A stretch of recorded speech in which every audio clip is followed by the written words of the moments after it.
siempre.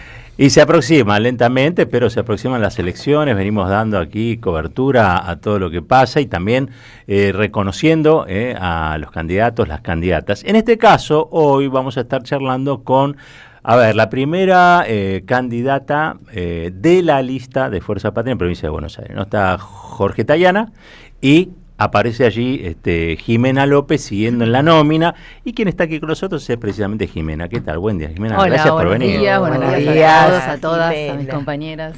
Bueno, primero que nada, felicitaciones, ¿no? Digo, pues es un lugar en la lista que mucha gente quisiera ocupar, quiero decir, ¿no? Es esos lugares que son clave, y entiendo que forma parte también de un reconocimiento. Vos estás en Quequén, ¿no? Vos sos de Necochea. Yo soy de Necochea, trabajo en el puerto de Quequén como presidenta hace casi 2 años. Trabajé antes como diputada, pero básicamente soy una trabajadora social que estuvo 15 años en salud, en territorio, y es un reconocimiento también al trabajo con Massa y con Malena Galmarini. Hace muchos años que trabajo con ellos. Y una gran responsabilidad, porque a mí me encanta el reconocimiento, pero también hay que decir que viene también de la mano de una gran responsabilidad, porque en principio porque soy la primera mujer y represento a muchas de mis compañeras, sean o no del Frente Renovador. Es la representación, las mujeres somos la representación de todas las mujeres en la lista.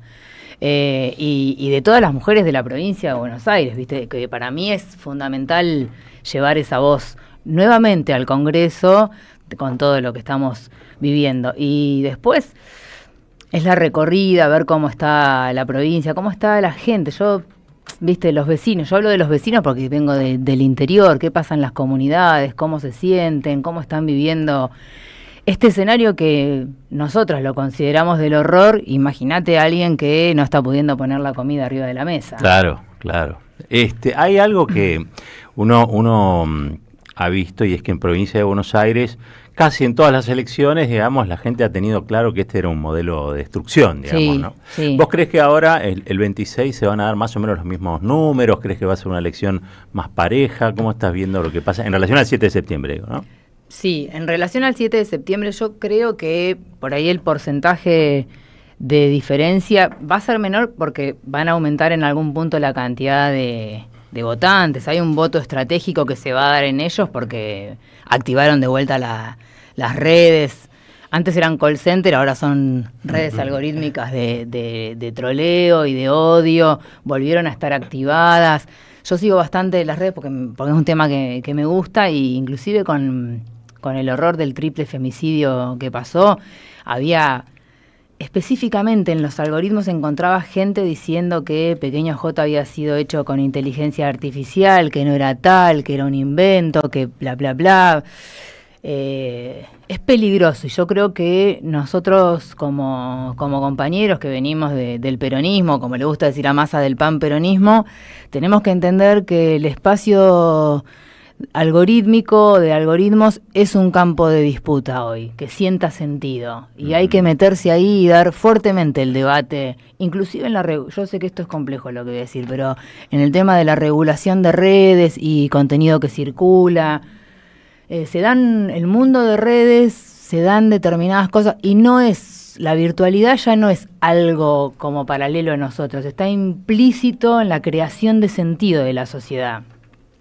Entonces vengo siguiendo como varias cosas, preocupada, porque para mí estamos viviendo en el horror no solamente por la cuestión económica, estamos viviendo en el horror por todo lo que se ve, porque venían a combatir algo que son, porque a ver, todos tienen pedigrí de haber vivido del Estado, porque trabajar para el Estado como funcionarios públicos nunca, tienen una vocación yo le digo, de ordeñe con las cuestiones del Estado. Se meten en el Estado para la timba financiera, para desguazarlo, para desmantelarlo, lo dejan hecho pelota y se van, claro, sin ninguna consecuencia aparte.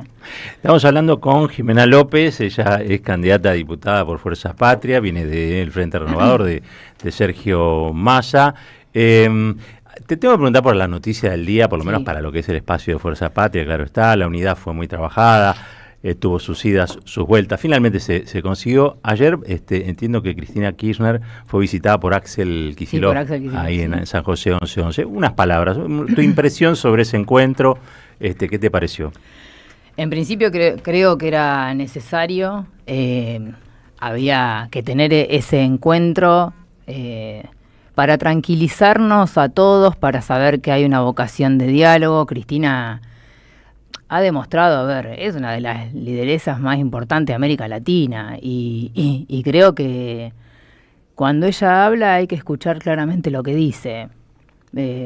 A mí me parece que es necesario el reconocimiento de quienes te han dado todos los lugares también. Tiene que ver con las lealtades hacia afuera y hacia adentro. Uniendo una cosa con la otra, vos decías hace un rato, porque después del 7 de septiembre podría haber dentro de la oposición, y sobre todo dentro de la oposición peronista cierto triunfalismo. Y hay algunos, además, en particular cuando uno conversa con la gente del Frente Renovador, que te dicen, para un poco, porque no hay nada ganado, porque incluso la provincia de Buenos Aires está difícil, pero el país está aún más complicado, porque ellos tienen con qué, Trump los banca, qué sé yo. ¿Cómo ves, en ese sentido, teniendo en cuenta la unidad que el peronismo igual sostiene y los tiros en los pies que se está pegando el oficialismo, en algunos casos ni siquiera son tiros en los pies, sino casos de corrupción y por supuesto la economía real destruida? ¿Qué ves de la campaña de acá hasta el 26 de octubre? Sí, en principio no nos ponemos en triunfalista porque lo que pasó para nosotros en la elección de medio término en provincia de Buenos Aires tiene que ver con que la mayoría de la población la está pasando muy mal.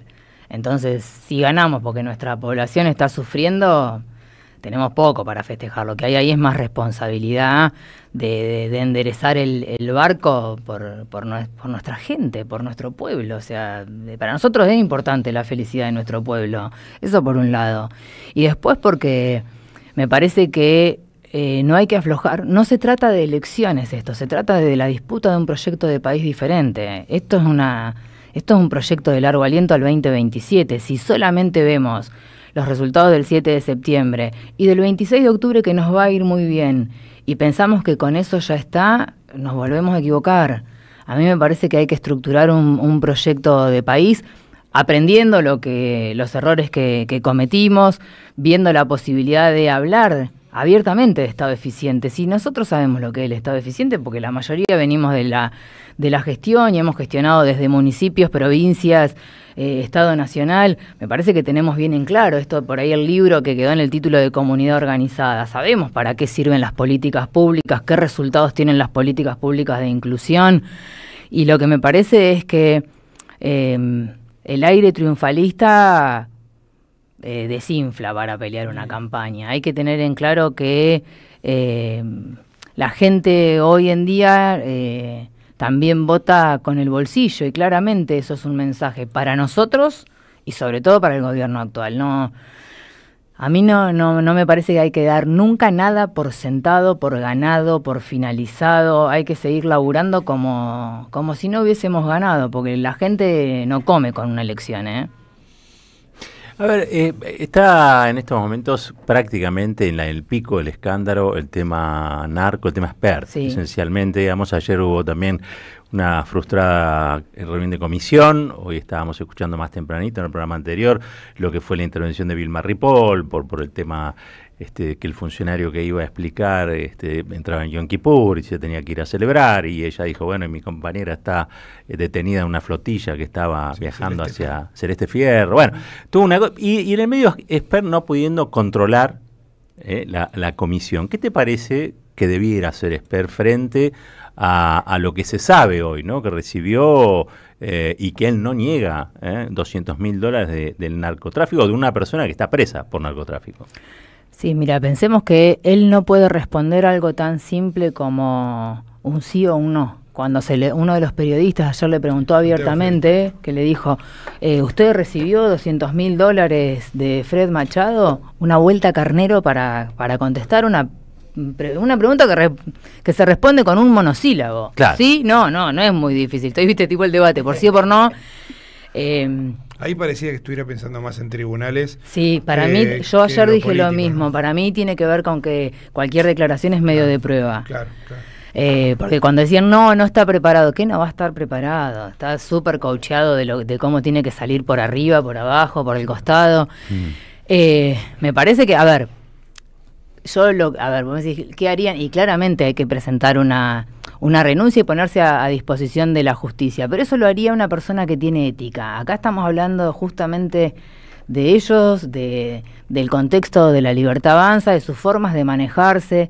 Expert no va a renunciar porque tiene el mismo síndrome de provocación que tiene Milei, porque son impunes, porque se sienten así, porque cuando le decís en la cara, como se lo dijo en su momento Rodolfo Taguilade, como se lo dijo Germán, mi compañero que es rosarino, Germán Martínez.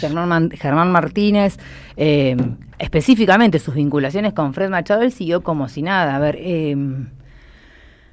no les importa que si tienen o no vinculaciones con el narco, no les importa eso, a Expert no le importa porque es impune. O sea, una persona que dice, no, yo me subí a un avión para un librito, como si fuese un inocente niño, un tipo que tiene el prontuario que tiene Expert, o sea, que es conocido, que tiene sus formas súper misóginas, que no le conocemos un trabajo serio. Él habla del mundo privado, yo nunca leí un paper de él, y me parece que tendrían que dar las explicaciones. A ver, el deber ser, la ética política, las funciones como funcionario público, las responsabilidades indican que él tiene que renunciar a la Comisión de Presupuesto, a la presidencia de la Comisión de Presupuesto, tomar una licencia o incluso renunciar a la banca a nivel nacional. Y también pensar en que es el primer candidato de la Libertad Avanza en Buenos Aires, o sea, en la provincia de Buenos Aires. Él representa el modelo de la Libertad Avanza. Lo representa perfecto, ¿eh? Sí, está vinculado con el narcotráfico, está vinculado con la misoginia. Si rascamos un poquito más, habría que ver si no está vinculado con algunos otros delitos conexos al narcolavado. Entonces, en el deber ser, todos sabemos lo que debería pasar. Claramente él no lo va a hacer. Uh-huh. Recién hablabas de que eres un fiel representante en una parte que es lo de la corrupción, pero está directamente unido también al modelo de país del que hablabas. Te pregunto por lo que ves, digo, en el territorio, en la zona, además en la que trabajás, porque la zona de la costa, digo, Necochea, Quequén, pero por supuesto Mar del Plata, ni hablar, está siendo muy golpeada por este modelo, porque casi donde lo mires, el tema portuario, el tema de... Sí, la pesca, lo gastronómico, el turismo. El turismo, ni hablar, ¿no? Digo, destruido por el modelo. Sí, todas, a ver, y aparte son todas industrias que generan, en principio, mano de obra intensiva, porque trabajan con recurso humano directo como la gastronomía, la pesca artesanal, fileteo. Y otra cosa son, en general, industrias que logran darle laburo a la población más vulnerable, por el tipo de laburo de oficio que se requieren en esos modelos de industria, como es la industria hotelera. ¿Y cómo está ahora eso? No, está realmente destrozado. A mí me llamaron los compañeros, voy a estar en Mar del Plata con el tema de la pesca. Hay un desguace primero porque permiten la pesca de las 200 millas para adentro con todo lo que es las industrias que se dan adentro de los barcos de fileteo, que sacan nuestros mariscos y demás, que eso es re peligroso también para la fauna marina. Y después porque al no haber liquidez, al no haber subsidios, sacaron todo lo que eran los subsidios al turismo, el incentivo de los viajes cortos de fin de semana. Todo eso claramente deja a la gente por fuera del sistema, porque no solamente los dueños de esas empresas de repente tienen que cerrar las puertas porque la mayoría son pymes o mipymes o empresas familiares, sino que todo eso implica de lleno en la familia bonaerense, en este caso, o a nosotros que vivimos del turismo o que tenemos algún tipo de vinculación con el turismo. En Necochea no ha habido nuevamente ocupación completa, como hubo sí otros años los fines de semana largo, en lo que venimos de los 2 años, en ningún fin de semana. Y en el verano, un fenómeno que se da cuando la plata es corta tiene que ver con, en vez de quincenas, alquilan 4 días, de jueves a domingo, que es un fenómeno muy corto que no le permite tampoco a quienes viven del turismo recuperar la plata que se invierte para llegar a la temporada. Claro. Entonces, de verdad hay un desguace de absolutamente todo. Y en esta cosa de, viste, hablan todo el tiempo de superávit. Y la pregunta es, ¿el Estado tiene la finalidad de la rentabilidad? ¿El Estado tiene la función de calentar la economía para el consumo? O sea, para que justamente poder generar índices de inclusión. Cuando también otra de las cosas que escuché así como como, viste, porque largan eslóganes, no largan políticas públicas, son los dueños del eslogan. Cuando dicen sacamos de la pobreza 12 millones de personas, si estás midiendo con un índice del 2004, no sacaste a nadie de la pobreza. Tenés un número inventado que te cierra con una metodología científica falseada. Yo también podría hacer lo mismo, digo cualquier cosa, invierto, porque vos, según el año que vos tomes, es como te va a dar la curva de pobreza, los coeficientes, o sea, y la verdad que salir con eso y quienes recorremos, vemos, el otro día en una de las recorridas veo a una mujer, yo me toca trabajar en el mundo masculino, pero siempre mi militancia estuvo con mujeres, y una mujer muy jovencita aparte, yo creo que no tendría más de 26, 27 años como mucho, re jovencita. Y dice, estábamos hablando con los obreros de Ilva, y ella había trabajado en la fábrica de porcelanato, y dice... La que acaba de cerrar. Sí, la que acaba de cerrar en Pilar, tiene 300 personas afuera. Y dice, yo no sé cómo le voy a explicar a mis hijos que no tengo para darles de comer. Y eso, claramente, con muchísima angustia, y vos decís, esto le rompe la cabeza a cualquier adulto. O sea, porque vos tenés que llegar a tu casa y pensar que alguien se va a dormir con suerte, una leche con pan, un nivel de angustia. Eso es muy triste, eso es muy triste. Y yo, no pudiendo decirle más que abrazarla, porque hay una realidad, no se presentan en la mediación, entonces tenés que generar todo el tiempo presión. La verdad, hoy Argentina duele, Buenos Aires, la provincia de Buenos Aires duele, y a mí me da la sensación que ellos siguen en la provocación para buscarse algún nivel de salvoconducto. Y yo quiero que si te pusieron las urnas, te saquen las urnas. No te voy a dar ningún salvoconducto. Vos decís que la Argentina es democrática. Vos estás diciendo que ellos están generando una situación como para que haya alguna solución que no sea electoral. Tal cual, sí. A mí me parece que caldean cosas que... yo no... A ver, en la vida conocí mucha gente de la política. Yo siempre digo lo mismo, boludo ninguno. Es una buena definición. Entonces me parece que hay que tener cuidado con alentar algunos fantasmas. En todo caso, que intervenga la justicia, salvoconducto a nadie. Porque si vinieron a destrozar el país, tienen que hacerse responsable. Yo soy hija del 2001, no soy hija porque soy bastante más grande, ¿no? Pero estaba en la facultad por recibirme. Si no, hija, no, tengo 20 años más. Y yo viví toda la etapa del 2001, 2002, mi viejo se fundió en ese momento. Y esto es peor todavía, es peor, porque aparte nos agarra sin una sociedad tan organizada como ese momento. Claro. Entonces, es más triste. Yo el otro día recorría y veía, y cuando yo laburé en una fábrica recuperada también, cuando me recibí. Y veía los obreros, ¿viste? Y los obreros, los tipos, lo único que decían era, queremos que al menos nos paguen la indemnización, ¿viste? Eso es tremendo, eso es tremendo. Bueno, hay algo de la autoestima, ¿no? También que se juega ahí. Me parece que han convencido a muchísima gente de que lo que tiene o recibiera mucho o no era merecedora, ¿no? No era merecedora, como que no era sujeto de derecho, que no tenía derecho a la felicidad, a las vacaciones, a tener un autito, a tener una casita. Porque, a ver, porque todo el mundo a veces dice, todo el mundo no, mucha gente tiene comentarios sobre la gente como, ay, no, pero mirá, van a tener 2 LED, un celular. Sí, ¿sabes por qué? Porque el celular lo conecta, porque yo si tengo 5 pibes y no tengo cable en mi casa, me tiro por la ventana, claro, ¿viste? Porque claro. si no pareciera que yo soy la única que tiene derecho a tener determinadas cosas. No funciona así. Tiene que haber un piso de igualdad para todos y para todas. Tiene que haber bienestar. Bueno, es un paradigma también en el que me parece un paradigma de los tecnorricos que convencen a la gran mayoría de que no tienen necesidad de acceder a las mismas cosas que ellos accedieron, ¿no? Sí, no solo para mí no tienen derecho. Eso es tremendo. Sí, quería justamente, me dijiste algo que vengo escuchando, recorriendo también acá la ciudad, en todos los sectores, que es que esto es peor. Esto es peor. Esto es peor del 2001 y además del componente de la autoestima, del convencimiento de que se creyeron, que se podían comprar un plasma. Bueno, un discurso que viene ya hace muchos años ¿Cómo lo ves vos específicamente en tema trabajo? ¿No? Desde el lado, porque para destruir un sujeto político primero le tenés que sacar la autoestima, Sí. ¿no? Convencerlo de que no tiene esos derechos. ¿Cómo lo ves en esos laburantes que lo único que aspiran es a cobrar una indemnización?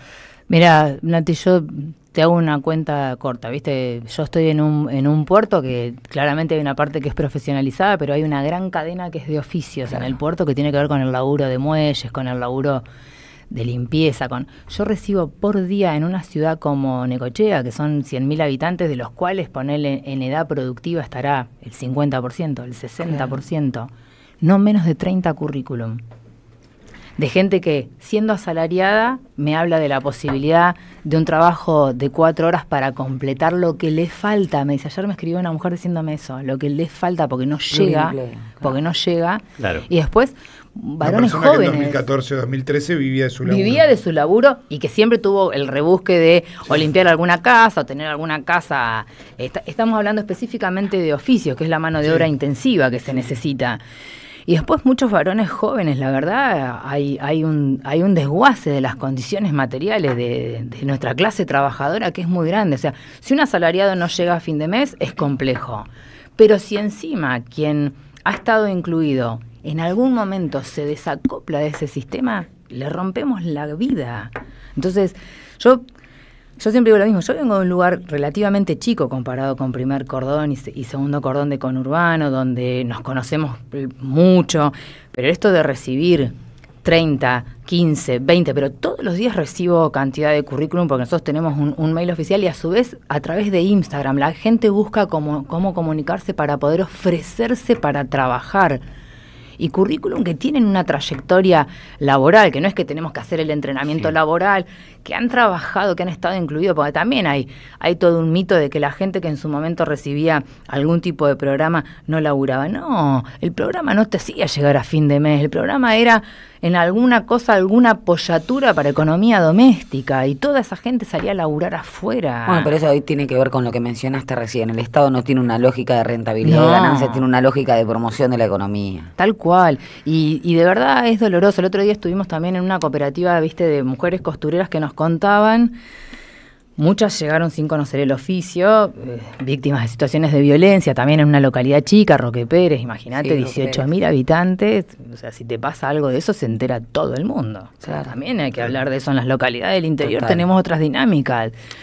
Y me contaban, bueno, que habían adquirido el oficio, que estaban en proceso de cooperativización, y uno de los grandes compradores de sus productos era el municipio.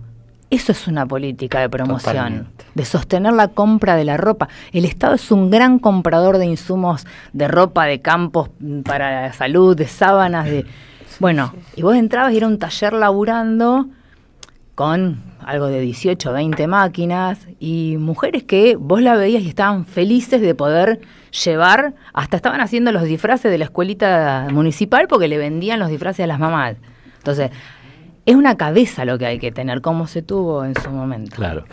Pregunta en relación a esto que vos vas viendo, primer cordón, segundo cordón, tercer cordón. Un poco ganó espacio policial, digamos, el tema de femicidio narco ahí. Sí. Pero esencialmente, ¿ves la entrada del narco en la economía? El narco hoy está generando, además de todo lo que sabemos, una economía asociada en algunos barrios. Sí, sí. Pero no es, a ver, ha habido un crecimiento exponencial, también tiene que ver con esto que hablábamos recién.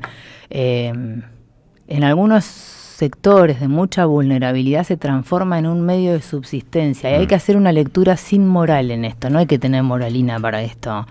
Pues si no terminamos culpabilizando a quienes tienen una doble vulnerabilidad porque son mujeres, jefas de familia, pobres, terminan en un sistema de explotación, porque a ver, vemos siempre el narco vinculado a las poblaciones más vulnerables y se ataca todo eso que tiene más vinculación con el menudeo, nunca agarramos lo que es la gran industria. Entonces, tiene que haber una cuestión seria de abordaje. Yo laburé muchos años en barrios y lo que no resuelven algunas cosas, quieras o no, el tranza termina siendo un actor social dentro del barrio y eso es complejo porque no tenemos con qué competirle.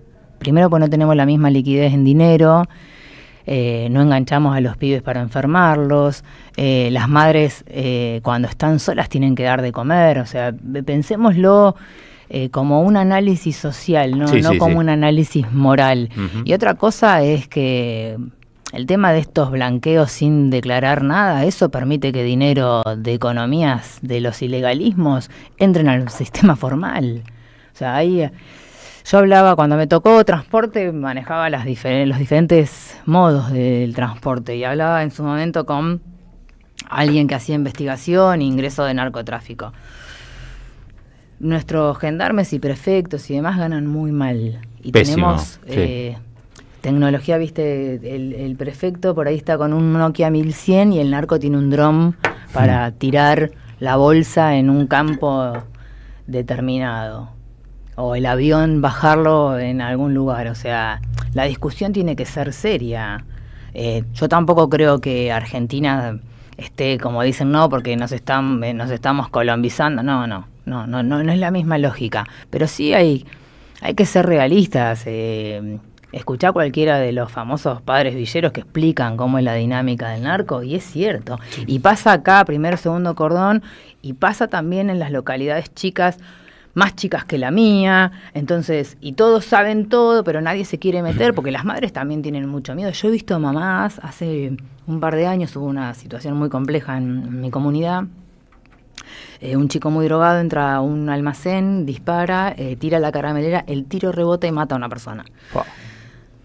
Ese chico lo denuncia su mamá, porque tenía un problema severo de consumo. Entonces, a ver, estas mamás ponen todo, porque vos tenés que entregar a tu hijo a la justicia, sabiendo que tiene un problema. Bueno, después hicimos todo un trabajo con el nene, era relativamente muy chico, tenía 17 años en ese momento. Entonces, hay que dar una discusión seria de cómo vamos a abordar las condiciones de vulnerabilidad, y eso se aborda con un Estado presente, con un Estado que no sea lo único que haya en un barrio el control de la fuerza policial.